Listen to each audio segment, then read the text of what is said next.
ओम शांति। आज 3 अक्टूबर 2022 के बाबा के अनमोल मधुर महावाक्य सुनेंगे। आज की मुरली में बाबा हम बच्चों को रूहानी सेना के रूप में देख रहे हैं। बाबा कहे जैसे उस सेना वालों को गोले बनाने का साधन मिलता है और वो गोले बारूद बनाते हैं परंतु विनाश के लिए, वैसे तुम भी रूहानी सेना वालों को ज्ञान के बड़े बड़े गोले मिल रहे हैं। बाबा कहे जिससे मनुष्य आत्माएं जो नींद में सोए हुए हैं उन्हें तुम जागृत कर सको, ऐसी शंख ध्वनि तुम्हें करनी है। साथ ही साथ बाबा कहे तुम बच्चों को ड्रामा का गुह्य राज बाबा ने समझाया है कि ये ड्रामा बहुत कल्याणकारी है। इसमें हर एक आत्मा का अपना अपना पार्ट है और इसीलिए किसी के भी पार्ट को देखकर तुम दुखी नहीं होते हो, क्योंकि जानते हो नथिंग न्यू। कल्प पहले भी ऐसे हुआ था, अब फिर से हो रहा है। ये इस आत्मा का पार्ट है। तो ड्रामा के गुह्य राज को अच्छी तरह समझना है और ज्ञान के गोले से अपने आप को सज्ज करना है। सुनते हैं बाबा के मधुर महावाक्य। ओम शांति। मीठे बच्चे, तुम हो रूहानी योद्धे। तुम्हें बाप से बहुत बड़े बड़े ज्ञान के गोले मिले हैं जिनसे माया दुश्मन पर जीत पानी है। प्रश्न है आज की मुरली से, किस राज को समझने से तुम बेफिक्र बादशाह बन गए हो? उत्तर, सारे ड्रामा के राज को समझने से बेफिक्र बादशाह बन गए। अभी तुम्हें पता है कि हम पुराना हिसाब किताब चुकता करके 21 जन्मों के लिए ज्ञान योग से अपनी झोली भर रहे हैं। हम शिव बाबा के पोत्रे, ब्रह्मा बाबा के बच्चे हैं, तो फिक्र किस बात की करें।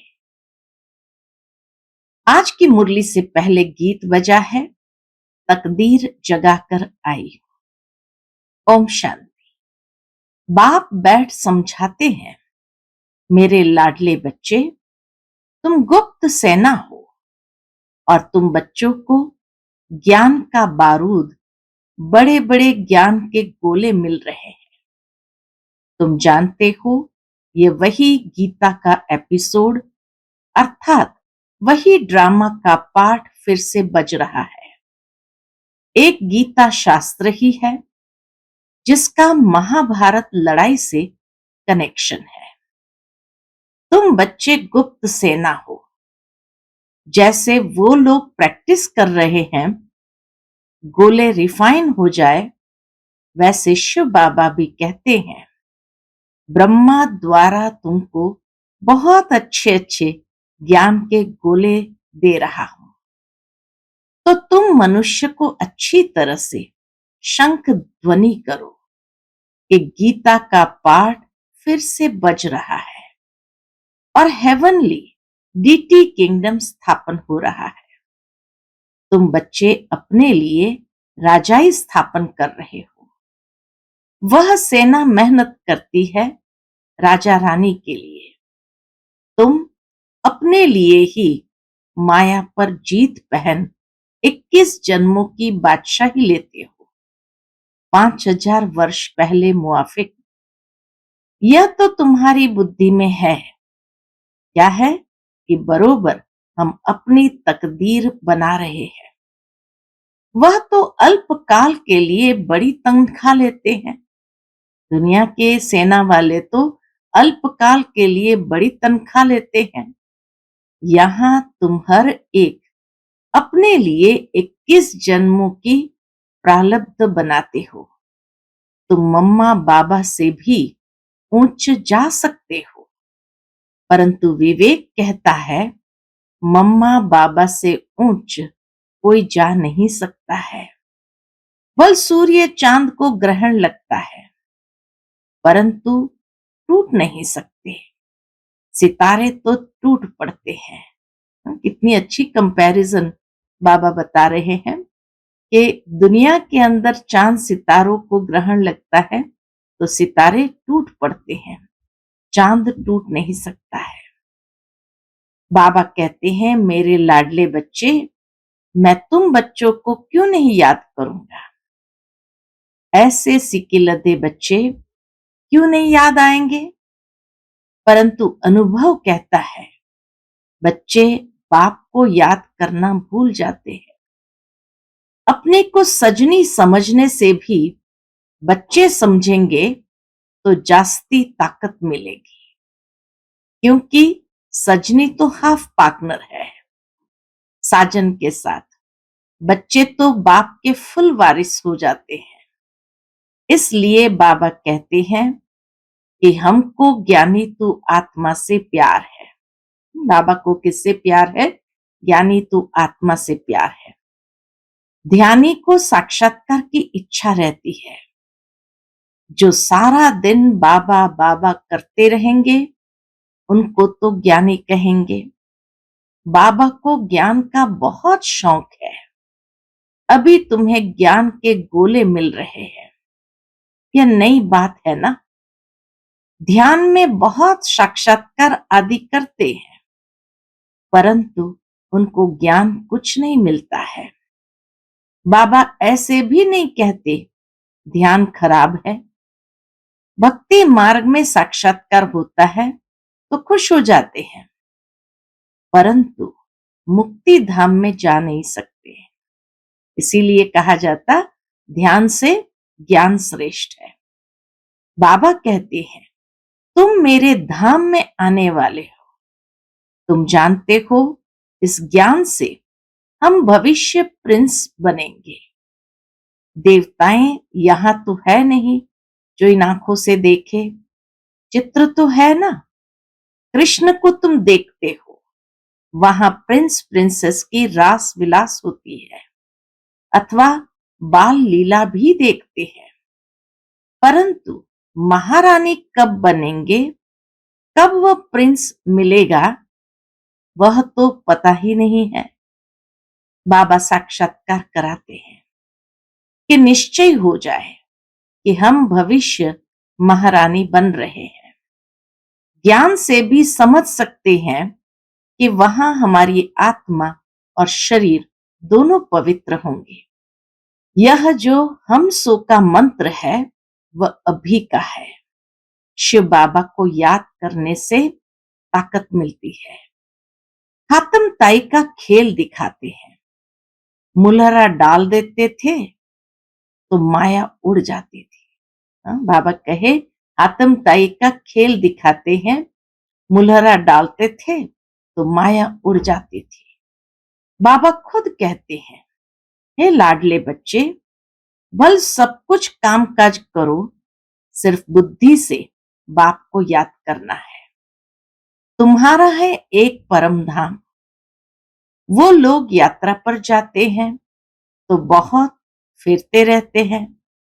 बाबा कहे जब यात्रा पर जाते हैं तो बहुत फिरते रहते हैं। चारों ही धाम बुद्धि में होंगे। तुम्हारी बुद्धि में सिर्फ एक परम धाम है। दुनिया के मनुष्य चार धाम की यात्रा पर निकलते तो चारों ही धाम बुद्धि में रहते, लेकिन हमारी बुद्धि में एक धाम परम धाम है।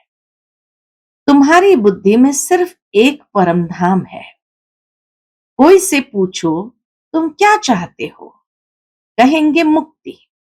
सन्यासी भी शांति के कारण घर बार छोड़ते हैं, जंगल में जाते हैं, समझते हैं हम जन्म मरण से छूट जाए, मोक्ष मिल जाए, परंतु हमेशा के लिए कोई छूट नहीं सकते। यह अनादि बना बनाया ड्रामा है। इस ड्रामा के राज को कोई जानते नहीं। क्रिएटर, डायरेक्टर, प्रिंसिपल एक्टर को नहीं जानते। तुम जानते हो इस ड्रामा के पूरे चार भाग हैं। ऐसे नहीं, सत्युग की आयु लंबी है। जगन्नाथपुरी में चावल का हांडा चढ़ाते हैं तो उनके पूरे 4 भाग हो जाते हैं। यह दुनिया है ही 4 युगों का ड्रामा। उनके आदि मध्य अंत को तुम ही जानते हो। ये खेल है। हम ही देवी देवताएं राज्य करते थे, फिर हमने ही हराया, फिर हम जीत पा रहे हैं। बाबा कहे फिर हमने ही हराया, फिर हम जीत पा रहे हैं। 5000 वर्ष की बात है। यहां हर एक अपने लिए पुरुषार्थ करते हैं। जितना जो आप समान बनाएंगे उनको बाबा फिर इनाम भी देते हैं। बाबा कहते हैं योग अग्नि से तुम्हारे पाप आपे ही विनाश हो जाएंगे। मैं कुछ नहीं करता हूं, तुम अपने पुरुषार्थ से राजाई पाते हो। राजा जनक का मिसाल है ना। इनको कहा जाता है साक्षात्कार। तुम जानते हो हम जीवन मुक्ति में जाने के लिए पुरुषार्थ कर रहे हैं, जिसमें ज्ञान की दरकार है। जीवन मुक्ति में जाने का पुरुषार्थ है जिसमें ज्ञान की दरकार है। मुक्ति में हमको ठहरना नहीं है, हमारा ऑल राउंड पार्ट है। जैसे रेल में तुम आते हो तो वाया अहमदाबाद करते हो ना, हमको भी जीवन मुक्ति में जाना है वाया मुक्ति। घड़ी घड़ी परमधाम को याद करो।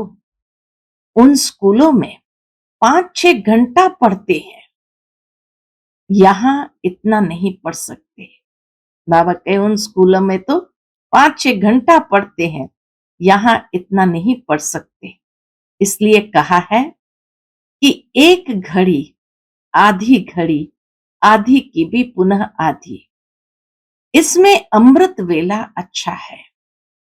स्नान भी अमृत वेला किया जाता है।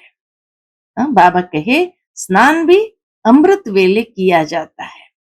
एक बार मुरली सुनकर फिर यह पॉइंट्स रिपीट करते रहो। टेप में मुरली भरी जाती है। बल तुम 15 दिन के बाद सुनेंगे तो भी सुनने से रिफ्रेश हो जाएंगे। बाबा की मुरली से रिफ्रेश हो जाएंगे। कोई पॉइंट्स ध्यान में नहीं होगी तो झट ख्याल में आ जाएगा। मुरली के नोट्स अपने पास रखने अच्छे हैं। यह बारूद है ना, मुरली के पॉइंट्स। बाबा कहे यह बारूद है ना। बहुत बच्चे तो नोट्स रखते हैं। जैसे बैरिस्टर सर्जन लोग अपने पास भी बहुत किताब रखते हैं। जो बहुत किताब पढ़े होते हैं वह अच्छी दवाई देते हैं। कोई तो अच्छी रीति नोट्स भी लेते हैं, कोई नोट्स भी नहीं ले सकते। बाबा कहेंगे यह भी तुम्हारा कर्म बंधन है, वह भी उनके ही विकर्म है। तुम बच्चे जानते हो हमारी राजधानी स्थापन हो रही है। जैसे पहले अंग्रेज आए तो व्यापार के लिए, शुरू शुरू में वह आए व्यापार के लिए, परंतु व्यापार करते करते देखा यह तो आपस में लड़ते झगड़ते हैं, तो क्यों न हम अपना लश्कर बनाकर राज्य ले लेवे। तुम्हारे लिए तो बहुत सहज है, कोई को मारने करने की बात नहीं। तुम योग बल से राज्य भाग्य लेते हो। सतयुग में लक्ष्मी नारायण को राजाई कहां से मिली। कलयुग की रात पूरी हो फिर सतयुग दिन होना है। दिन में राजाई, रात में दम चक्र। बाबा कहे दिन में राजाई, रात में दम चक्र। बाबा आते हैं तो हम धन के बन जाते हैं। कलयुग के बाद है सतयुग। अनेक धर्मों के बाद है एक धर्म। जिन्होंने कल्प पहले राजाई ली है वही अब ले रहे हैं। उनको कहा जाता है हेवनली डीटी किंगडम। अभी तो है हेल और निर्वाण धाम है ब्रह्मांड। जहां तुम अंडे मिसल रहते हो, तुम्हारी बुद्धि में सारे ब्रह्मांड और सृष्टि की नॉलेज है। कितनी सहज बात है। मुख्य है गीता की बात। गीता में भगवान का नाम बदल दिया है। यह है ज्ञान के गोले, जिस पर समझाना है। बाबा कहे वह ज्ञान के गोले मैं तुम्हें देता हूं। एक बात को युक्ति से समझाओ। इस समय सब दुबन यानी दलदल में फंसे हुए हैं। बाबा आकर दुबन से निकालने के लिए साधना कराते हैं। माया ने पंख तोड़ दिए हैं, उड़ नहीं सकते हैं। अभी सबको पवित्र बनकर वापस जाना है। तुम पुरुषार्थ कर रहे हो बाबा से फिर से राज्य भाग्य लेने। बाप समझाते हैं कि तुमको खुशी रहनी चाहिए। जो अच्छी तरह धारण कर आप समान बनाते रहेंगे, उनको बहुत खुशी रहेगी। नंबर 1 जो पास होगा, उनको जरूर खुशी होगी ना। गवर्नमेंट भी स्कॉलरशिप देती है। तुम्हारी भी माला बनी हुई है। 108 की भी माला होती है, 16,108 की भी होती है। एक बॉक्स बनाते हैं, उसमें डाल देते हैं। सारी माला बनाते हैं, फिर बाबा का एक बॉक्स होता है, उसमें डाल देते हैं। फिर जैसे जैसे लोग आते हैं, उसमें से निकाल करके फिर फिरते रहते हैं। अब तुम समझ गए हो ये माला किसकी है। रुद्राक्ष की माला किसको कहा जाता है। पहले है ब्रह्मा की माला। बाप रचना रच रहे हैं ना। जो ब्रह्मा की दिल पर चढ़ते, वही शिव बाबा की दिल पर चढ़ेंगे। यह है ब्रह्मा की माला। सब बच्चे हैं ना, तो पहले उनकी माला, फिर रुद्र माला बननी है, फिर जाकर विष्णु के गले में पिरोएंगे। यह हेवनली किंगडम अब स्थापन हो रहा है। यह मनुष्य सृष्टि स्वर्ग और नरक बनती है। स्वर्ग में गॉड और गॉडेस रहते हैं, उनको हेवन कहा जाता है। हेवन वाले ही फिर हेल में आते हैं, फिर हम हेल से हेवन में जाते हैं। माया पर जीत पाकर जगत जीत बनते हैं। तुम कहेंगे कि हमने ये पार्ट अनेक बार बजाया है। कोई कहे क्या सिर्फ तुम ही स्वर्ग देखेंगे। कई लोग पूछते ना, क्या सिर्फ तुम ही स्वर्ग देखेंगे। हम स्वर्ग नहीं देखेंगे। पूछते हैं क्या तुम ही देखेंगे, हम नहीं देखेंगे। बोलो सब थोड़ी वहां जा सकते हैं, इम्पॉसिबल है। हर एक अपना सतो रजो तमो में पार्ट बजाते हैं। यह कोई को पता नहीं है। तुम जानते हो कि हमारी राजाई स्थापन हो रही है। हम स्वर्ग के मालिक बन रहे हैं। ड्रामा तुमको अवश्य ही पुरुषार्थ कराएगा। ड्रामा में इनसे मुरली चलवा रहे हैं। बाबा ड्रामा में इनसे मुरली चलवा रहे हैं। पुरुषार्थ बिगर तुम रह नहीं सकेंगे, बैठ नहीं जाएंगे। कल्प पहले जैसे मुरली चलाई है, वैसे ड्रामा अनुसार चलेगी। कितनी गुह्य बातें हैं। ड्रामा को रिपीट जरूर होना है। हम तो बेफिक्र बादशाह है। ड्रामा के ज्ञान के कारण बाबा कहे बेफिक्र बादशाह है। परम पिता परमात्मा शिव के पोत्रे हैं, उनको क्या परवाह रखी है।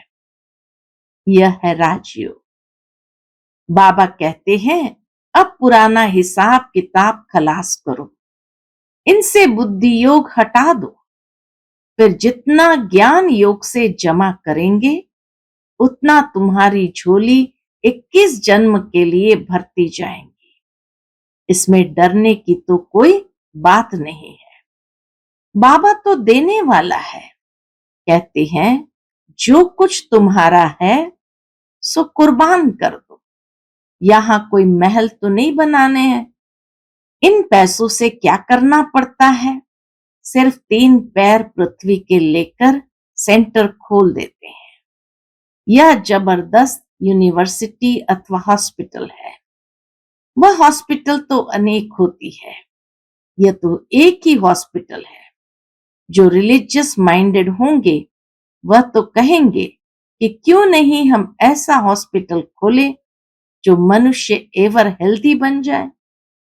बाबा हेल्थ वेल्थ देते हैं तो वह कहते हैं कि बाबा यह तुम्हारी चीज है, जिस भी काम में चाहो लगाओ। तो निश्चय कर पूरा फॉलो करना चाहिए ना। हर एक अपनी जाति को चढ़ाते हैं ना। तुम कहते हो हम ब्राह्मण हैं, तो फिर क्यों नहीं सब कुछ ट्रांसफर कर देना चाहिए। बाबा 21 जन्म की बादशाही देते हैं। बाबा की सर्विस में लग जाने से तुम कभी भूख नहीं मरेंगे। हमारा खर्चा कुछ है थोड़ी। तुम सिर्फ पेट के लिए 2 रोटी खाते हो, और क्या। मनुष्य का तो खर्चा बहुत है। शादियों मुरादियों पर कितना खर्चा करते हैं। हमारा कुछ भी खर्चा नहीं है। तुम्हारी सगाई होती है शिव बाबा के साथ, खर्चा पाए कभी नहीं। सगाई कर हम बाबा के पास चले जाते हैं। यहां भी तुम बच्चों को सर्विस करनी है। तुमको अपना यादगार देख खुशी होगी। यह हमारे बाबा मम्मा का यादगार है, और हम देवी देवताओं के भी यादगार हैं। मुख्य यादगार है ही 5-7। पहले पहले मुख्य है शिव बाबा का यादगार। उस एक के ही अनेक नाम हैं। फिर है सूक्ष्म वतनवासी ब्रह्मा विष्णु शंकर के यादगार।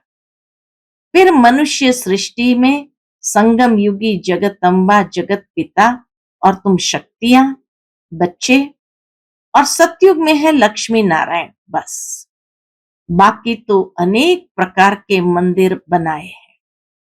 उसमें कितना भटकना पड़ता है। तुम सब बातों से छूट जाते हो और कितनी खुशी में रहते हो। ऐसी कोई यूनिवर्सिटी नहीं जहां मनुष्य से देवता बने। तुम्हारी है गॉडली स्टूडेंट लाइफ। तुम पास होकर ट्रांसफर हो जाएंगे। अच्छा, मीठे मीठे सिकिलते बच्चों प्रति माता पिता बाप दादा का याद प्यार और गुड मॉर्निंग। रूहानी बाप की रूहानी बच्चों को नमस्ते। हम सब रूहानी बच्चों की रूहानी माता पिता बाप दादा को याद प्यार गुड मॉर्निंग और नमस्ते नमस्ते। शुक्रिया बाबा, शुक्रिया। आज की मुरली से धारणा के लिए मुख्य सार है। पहली पॉइंट, अमृत वेले मुरली सुनकर फिर पॉइंट रिपीट करनी है। मुरली के नोट्स जरूर लेने हैं। खुशी में रहने के लिए आप समान बनाने की सेवा करनी है। दूसरी पॉइंट, ब्रह्मा बाप की दिल पर चढ़ने के लिए ज्ञान योग में तीखा बनना है। नंबर 1 पास होकर स्कॉलरशिप लेनी है। आज का बाप दादा का मधुर वरदान हम बच्चों के प्रति है। ड्रामा में समस्याओं को खेल समझ एक्यूरेट पार्ट बजाने वाले हीरो पाठधारी भव। ड्रामा में समस्याओं को खेल समझ एक्यूरेट पार्ट बजाने वाले हीरो पाठधारी भव। हीरो पाठधारी उसे कहा जाता इसको जिसकी कोई भी एक्ट साधारण न हो, हर पार्ट एक्यूरेट हो। कितनी भी समस्या हो, कैसी भी परिस्थितियां हो, किसी के भी अधीन नहीं। अधिकारी बन समस्याओं को ऐसे पार करे जैसे खेल खेल में पार कर रहे हैं। अधिकारी बन समस्याओं को ऐसे पार करे जैसे खेल खेल में पार कर रहे हैं। खेल में सदा खुशी रहती है, चाहे कैसा भी खेल हो। बाहर से रोने का भी पार्ट हो, लेकिन अंदर रहे कि यह सब बेहद का खेल है। खेल समझने से बड़ी समस्या भी हल्की बन जाएगी। बाबा कहे खेल समझने से बड़ी समस्या भी हल्की बन जाएगी। आज का स्लोगन है, जो सदा प्रसन्न रहते हैं वही प्रशंसा के पात्र है। जो सदा प्रसन्न रहते हैं वही प्रशंसा के पात्र है। अच्छा, ओम शांति।